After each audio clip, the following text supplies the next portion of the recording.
L'actualité du jour, c'est l'espace d'échange entre journalistes de Kivu Morning Post et vous, internautes, sur les questions d'actualité. Et vous allez retenir qu'en province du Nord Kivu, le gouverneur militaire de l'état des sièges a autorisé aux camions et autres engins roulants de pouvoir quitter les zones occupées par les 23 pour ramener les marchandises en ville de Goma. C'est là pour répondre à cette crise humanitaire, à une pénurie également des riz alimentaires enregistrée dans les chefs-lieux de la province du Nord Kivu. Ça sera l'ossature de l'actualité sur le plan sécuritaire et sur le plan politique. Parlons sport avec notre sportif maison, Georges Benouima. Bonjour et bienvenue. Bonjour Blaise et bonjour à tous les amoureux du sport. Nous allons parler bien sûr ensemble des interclubs de la CAF avec la formation de l'AS Club qui est attendue sur la pelouse demain dans un match en retard de la première journée de la phase de groupe de la Ligue des Champions. Ici à Goma, c'est l'AS Dauphin Noir qui va se produire en amical face à l'AS Kabasha en attendant bien sûr le retour du championnat national de la première et de la deuxième division. Et sans aller plus loin, également le V-Club qui a fait son déplacement. Ça sera une rencontre qui va couper les souffles. Oui, un match très important pour la formation de l'AS V-Club. V-Club qui va s'imposer pour confirmer sa suprématie dans son groupe. Aussi en Europe, on va finir avec les matchs qui est attendu ce soir entre le Real Madrid et le FC Barcelone dans les derbies espagnols. Ça sera donc ça l'ossature de l'actualité du jour, cet espace des journalistes de Kivu Morning Post avec vous. Abonnez-vous à la chaîne si vous êtes nouveau pour suivre l'intégralité de cette vidéo.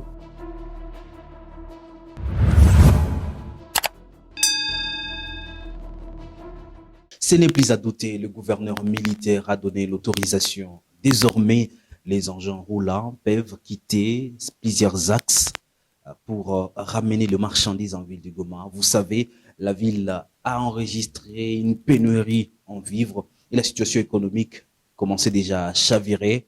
C'est donc un ouf de soulagement pour les commerçants et pour les habitants. Revenons sur la décision du gouverneur militaire Constant Ndima Kangba dans ses communiqués rendus par son porte-parole, les porte-parole des opérations Sokola 2, le colonel Guillaume Djike-Kaiko. Suivez. Le gouverneur de la province du Nord Kivu, le lieutenant-général Ndima Kangba Constant, porte à la connaissance du public en général, aux opérateurs économiques en particulier, que, consécutivement à leurs sollicitations respectives et sur décision du comité provincial de sécurité, la circulation des biens et des marchandises est désormais autorisée sur les axes routiers déterminés ci-dessous.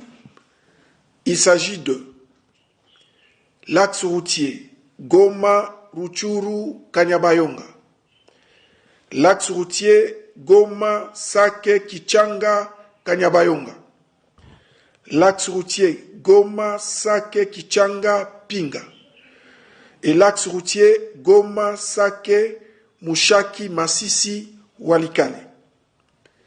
Il est à noter que cette mesure est prise dans l'ultime intérêt de la population meurtrie par les effets de la guerre. Toutefois, la mesure de suspension des formalités douanières au poste frontalier de Bunagana demeure démise. L'autorité provinciale instruit les agents des services de l'ordre et de sécurité de veiller à l'observance sans faille du contenu du présent communiqué. Fait à Goma, le 1er mars 2023. Revenons sur l'actualité du jour. Ça sera donc un moment consacré au sport. Et nous allons commencer en ville de Goma. Ben Mouima, Dauphin Noir, qui va devoir s'affronter à une grande équipe de la ville de Goma. Qu'est-ce qu'on peut retenir de cette rencontre? Alors, c'est un match qui entre dans le cadre des préparatifs du retour du championnat national. Vous le savez, les championnats répondent depuis un certain moment, bien que les doutes planent encore sur les retours de la première et la deuxième division. La formation de l'AS Dauphin Nord sera sur la pelouse demain et ça sera face à l'AS Kabasha. Un match qui va permettre au nouvel entraîneur de l'AS Kabasha de jauger les niveaux de son effectif. Il vient de l'Australie, il n'a pas eu un temps suffisant pour connaître son effectif, puisque récemment, il a joué un match amical où il a fait 0-0 avec la sélection quinoise. Et demain, ça sera un sparring partner pour lui de détecter les talents de ces joueurs afin d'avoir une idée sur son effectif, puisque d'un moment à l'autre, les comités de gestion de la Lina Foot peuvent publier les calendriers pour la suite du championnat. Voilà pourquoi les équipes tentent de se mettre à l'abri avant les retours du championnat. Dauphin Noir attend des pieds fermes les retours du championnat, comme la formation de l'AS Kabasha. Et notre club, c'est le dernier club Virunga qui va se déplacer ce week-end. Et Kabasha et Virunga plutôt sera reçu le dimanche par la formation des Chaux-Sport au stade de la Concorde, et pour ceux qui maîtrisent très bien la ville de Bukavu. L'actualité des clubs au niveau national, le VEC Club qui quitte la capitale Kinshasa pour aller jouer, qu'est-ce qu'on peut retenir de cette rencontre? Est-ce que le VEC Club va devoir revenir avec la fierté de la République démocratique du Congo? C'est un match très compliqué pour la formation de l'SV Club, puisque l'adversaire en face se nomme le Wydad Athletic Club de Casablanca. C'est le tenant du titre de la Ligue des Champions. C'est l'équipe qui a récemment joué la Coupe du Monde des clubs. Donc, la formation de l'SV Club, c'est aussi un club qui n'est pas né de la dernière pluie, mais V Club est déjà averti de la ténacité de son adversaire. Un match qui est prévu ce vendredi au stade Mohamed V. V Club sera reçu par la formation de WAC, le Wydad Athletic Club de Casablanca. C'est un match en retard de la première journée. V Club voudra bien gagner ce match pour confirmer sa suprématie dans ce groupe, puisque les Quinois reviennent d'une victoire d'un but à 0 devant la jeunesse sportive de Kabylie sur l'unique but marqué par l'international congolais Chikito Lemamabedi, qui fait partie du groupe. Donc, l'entraîneur Raoul Chungu a retenu un groupe de 26 joueurs. Mais on peut noter l'absence du jeune international congolais Eli Panzou qui est à l'infirmerie et qui ne va pas participer à cette rencontre. Mais les cadres de l'équipe sont là pour apporter un plus dans cette équipe de V-Club. L'important pour les Moscovites serait de revenir avec un beau résultat face à un adversaire qui a d'ailleurs limogé son entraîneur pour insuffisance des résultats. Donc, l'entraîneur qui est revenu est obligé de faire un très beau résultat afin de sauver, bien sûr, son poste dans cette équipe marocaine. Ça serait un péché de finir l'actualité du jour sans revenir sur cette rencontre entre les Barça et les Real, le match le plus alléchant à suivre aujourd'hui.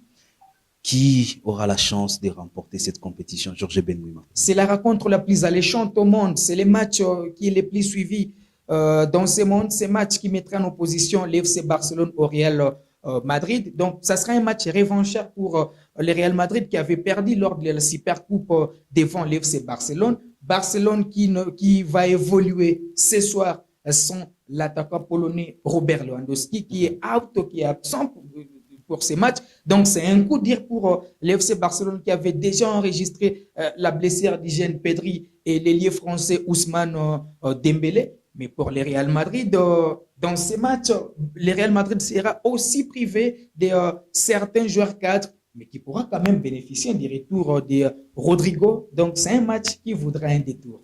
Alors, mesdames, messieurs, ça sera donc la fin pour l'actualité du jour. Ces moments de journalistes de Kivu Morning Post qui échangent sur les questions d'actualité avec vous, chers internautes. Merci à vous de nous avoir suivis. Abonnez-vous si vous êtes nouveau sur la chaîne. Laissez un commentaire s'il le faut. Laissez votre j'aime si vous avez aimé la vidéo. Et on se retrouve très prochainement avec le même plaisir. Merci Ben. Merci aussi Blaise.